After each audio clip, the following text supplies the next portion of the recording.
Assalamualaikum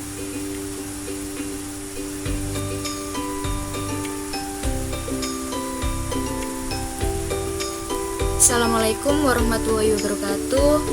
Di sini saya dari kelompok 4 MCNP ingin menjelaskan proyek akhir kami yang sudah kami kerjakan pada pembelajaran di Studi Independent Orbit Future Academy Artificial Intelligence 4 Jobs. Untuk tim saya sendiri yaitu Lumatus Ada, yang kedua yaitu Resti Yuliatul Fajriya. Untuk proyek akhir yang kami ambil yaitu prediksi for logistic delivery time truck trip, yaitu prediksi waktu pengiriman logistik perjalanan truk. Untuk prosesnya sendiri di sini yang pertama ada project manager, yang kedua divisi model, yang ketiga divisi deployment, yang keempat data acquisition, yang kelima yaitu data exploration, dan yang keenam modeling. Untuk latar belakang masalah yang didukung akan dijelaskan oleh Kak Resti. Baik, di sini saya akan menjelaskan tentang latar belakang masalah yang didukung. Next. Nah, ketidakpastian waktu pengiriman menjadi permasalahan umumnya dihadapi dalam bisnis logistik, di mana kesulitan mengukur dan memprediksi waktu pengiriman yang tepat akan berakibat pada ketidakpastian pelanggan dan kerugian finansial akibat keterlambatan pengiriman. Keterlambatan ini dapat disebabkan oleh sejumlah faktor seperti kemacetan, jualan dulu, atau masalah operasional yang pada akhirnya dapat merusak reputasi perusahaan logistik dan menyebabkan kehilangan pelanggan yang berharga. Hal ini menegaskan pentingnya efisiensi dalam logistik, terutama dalam memenuhi harapan pelanggan yang semakin tinggi terhadap kualitas layanan, termasuk estimasi waktu pengiriman yang benar. Next. Di Indonesia sendiri, transportasi barang dan penumpang melibatkan 3 moda utama, yaitu darat, laut, dan udara.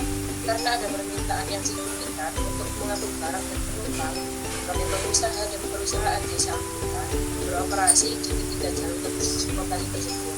Selama proses pengiriman barang, seringkali muncul tantangan yang tidak dapat dihindari. Ini dapat melibatkan berbagai jenis bencana, baik alamiah maupun manusia, serta keterlambatan, kerusakan, atau kehilangan barang dalam perusahaan logistik, yaitu faktor internal yang berasal dari perusahaan logistik itu sendiri, dan faktor eksternal seperti kondisi alam dan kejadian yang tak terduga yang sulit diprediksi selama proses pengangkutan barang. Akibat masalah tersebut, perusahaan logistik mengalami kerugian signifikan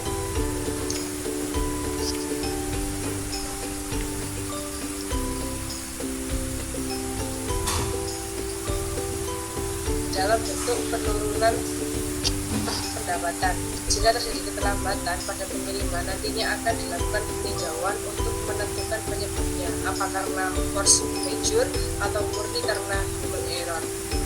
Bila kesalahan memang terbukti karena pengemudi atau kurir, maka perusahaan logistik akan mengganti kerugian 10 kali dari biaya pengiriman barang dengan maksimal biaya ganti rugi yaitu Rp1 juta dengan melakukan pengajuan permohonan klaim terkait keterlambatan pengiriman barang.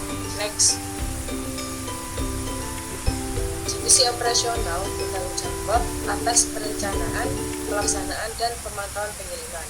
Masalah berdisi waktu, pengiriman dapat mempengaruhi efisiensi operasional dan alokasi sumber daya. Di sini ada divisi armada, fokus pada pengelolaan armada truk dan kendaraan lainnya.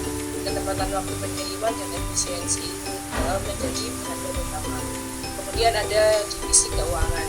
Bagian keuangan akan terpengaruh oleh biaya operasional yang tidak terduga akibat keterlambatan pengiriman dan pengeluaran ekstra yang mungkin diperlukan untuk memenuhi kompensasi pelanggan.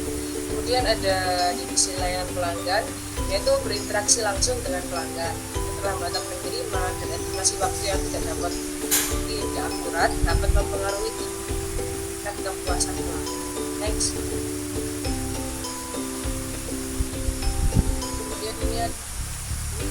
Ketidakpastian waktu pengiriman menjadi permasalahan umum yang dihadapi dalam jenis logistik, di mana kesulitan mengukur dan memprediksi waktu pengiriman yang tepat dapat berakibat pada ketidakpuasan pelanggan dan kerugian finansial akibat keterlambatan pengiriman.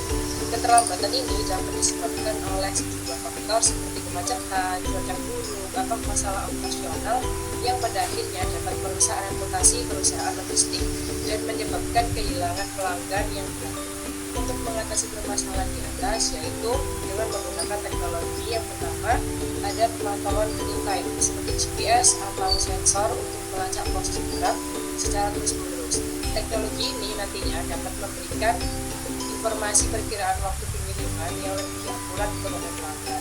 Kemudian ada menggunakan sistem manajemen rute untuk memilih rute yang terbaik berdasarkan informasi lalu lintas pada saat itu, sejarah, waktu tempuh yang lebih efisien, yang nantinya dapat membantu mengurangi ketidakpastian dalam pengiriman. Kemudian ada kerjasama dengan mitra logistik seperti menyediakan layanan transportasi untuk mendapatkan informasi yang lebih akurat tentang kondisi jalan juga estimasi waktu pada saat perjalanan. Kemudian ada transparansi pada pelanggan tentang estimasi waktu pengiriman dan ketidakpastian yang nantinya mungkin terjadi. Nantinya akan membantu mengurangi ketidakpuasan pelanggan. Dan yang terakhir ada selalu melakukan evaluasi berkala terhadap sistem dan prosedur untuk meningkatkan efisiensi waktu pengiriman dan mengidentifikasi area-area. Next.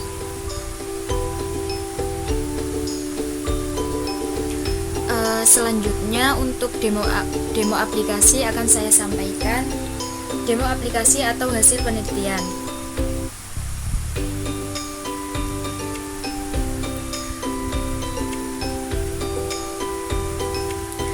Di sini kami memvisualisasikan menjadi grafik dengan menggunakan Tableau. Yang pertama di sini untuk select mount kami menggunakan data pada bulan Januari dan juga Februari. Di sini untuk tahunnya menggunakan tahun 2020. Yang pertama di sini ada total trips. Total trip sendiri di sini adalah total perjalanan truk yang akan menuju lokasi customer pada bulan Januari dan juga Februari, yaitu 426,0. Selanjutnya yaitu ada average delay time, yaitu rata-rata delay pada pengiriman. Untuk rata-rata delay pada pengiriman di bulan Januari dan juga Februari pada tahun 2020 yaitu 18,82 hari.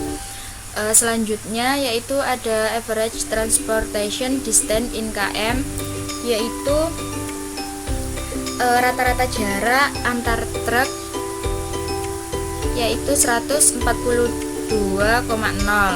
Selanjutnya yaitu total vehicles, yaitu total kendaraan yang akan melakukan perjalanan. Di sini ada 225,0. Lalu selanjutnya yaitu ada trip status, yaitu status perjalanan yang akan mendetek on time dan delaynya pengiriman pada bulan Januari dan juga Februari di tahun 2020, yaitu 0,94% on time. Untuk selebihnya di sini yaitu delay. Selanjutnya yaitu ada driver performance. Di sini ada ID driver. Di sini yaitu untuk driver performance-nya sendiri adalah performa driver, apakah driver itu bagus atau tidak pada setiap perjalanan trip. Bisa kita lihat di sini performa dari drivernya banyak yang delay pada bulan Januari dan juga Februari di tahun 2020. Selanjutnya yaitu ada customer booking. Adalah banyaknya customer ID pemesan dalam pengiriman seperti pengiriman beberapa pabrik untuk suplai ke satu gudang yang paling banyak. Selanjutnya yaitu type of trip, yaitu tipe perjalanan yang dipilih di sini reguler, menggunakan tipe perjalanan reguler. Selanjutnya yaitu kumulatif off, on time, delay, dan juga total trip. Di sini grafik pada bulan Januari dan juga Februari di tahun 2020 ada 3 warna grafik. Yang pertama ada warna oranye yaitu total trip, warna hijau on time, dan juga merah adalah delay. Selanjutnya ini adalah map destination. Untuk data kami itu mengambil data pada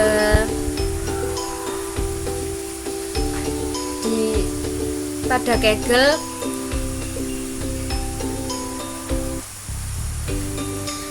Untuk datanya sendiri di sini di India.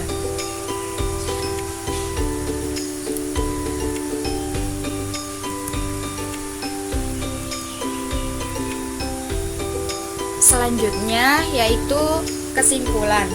Dalam Project Predictive for Logistic Delivery Time Truck Trip, kami berhasil mengembangkan sistem prediksi waktu pengiriman logistik yang dapat memberikan estimasi waktu yang lebih akurat untuk perjalanan truk dalam rantai pasokan. Berbagai elemen kunci telah diintegrasikan termasuk analisis data historis, faktor-faktor eksternal seperti lalu lintas dan cuaca, teknologi GPS dan sensor, serta algoritma prediktif seperti machine learning. Hasil dari proyek ini mencakup kemampuan untuk meningkatkan efisiensi operasional perusahaan logistik dengan mengoptimalkan rute berdasarkan informasi real-time, mengurangi biaya logistik, dan memberikan pembaruan waktu pengiriman yang lebih akurat kepada pelanggan. Sistem ini juga mampu menyesuaikan prediksi secara dinamis dengan perubahan kondisi perjalanan, meningkatkan responsivitas dan ketepatan waktu dalam pengiriman. Selanjutnya yaitu pengembangan lanjutan. Yang pertama ada integrasi data pihak ketiga, yaitu meningkatkan sumber data dengan mengintegrasikan data pihak ketiga seperti informasi lalu lintas real time, data cuaca yang lebih terperinci, dan pembaruan jalan konstruksi. Ini akan membantu sistem lebih responsif terhadap perubahan kondisi di lapangan. Yang kedua yaitu peningkatan model prediktif, yaitu melakukan penelitian lebih lanjut untuk meningkatkan model prediktif termasuk eksplorasi teknik machine learning yang lebih canggih, deep learning, atau penggunaan model ensemble untuk meningkatkan akurasi prediksi. Yang ketiga yaitu analisis prediksi pada skala besar, yaitu mengembangkan kemampuan sistem untuk mengelola data, menganalisis prediksi pada skala besar. Ini melibatkan peningkatan kapabilitas infrastruktur komputasi dan pengelolaan data untuk mendukung rantai pasokan yang lebih besar dan kompleks. Cukup sampai sini presentasi dari kelompok kami. Ucapan terima kasih yang sebesar-besarnya untuk para pelatih di Orbit Future Academy yang sudah memberikan pengalaman belajar kami.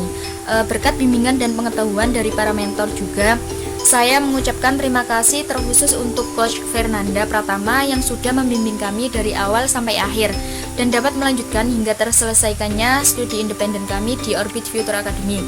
Terima kasih atas dedikasi Anda dalam membantu saya tumbuh dan berkembang. Saya sangat menghargai waktu dan usaha yang Anda curahkan. Terima kasih. Assalamualaikum warahmatullahi wabarakatuh. Assalamualaikum.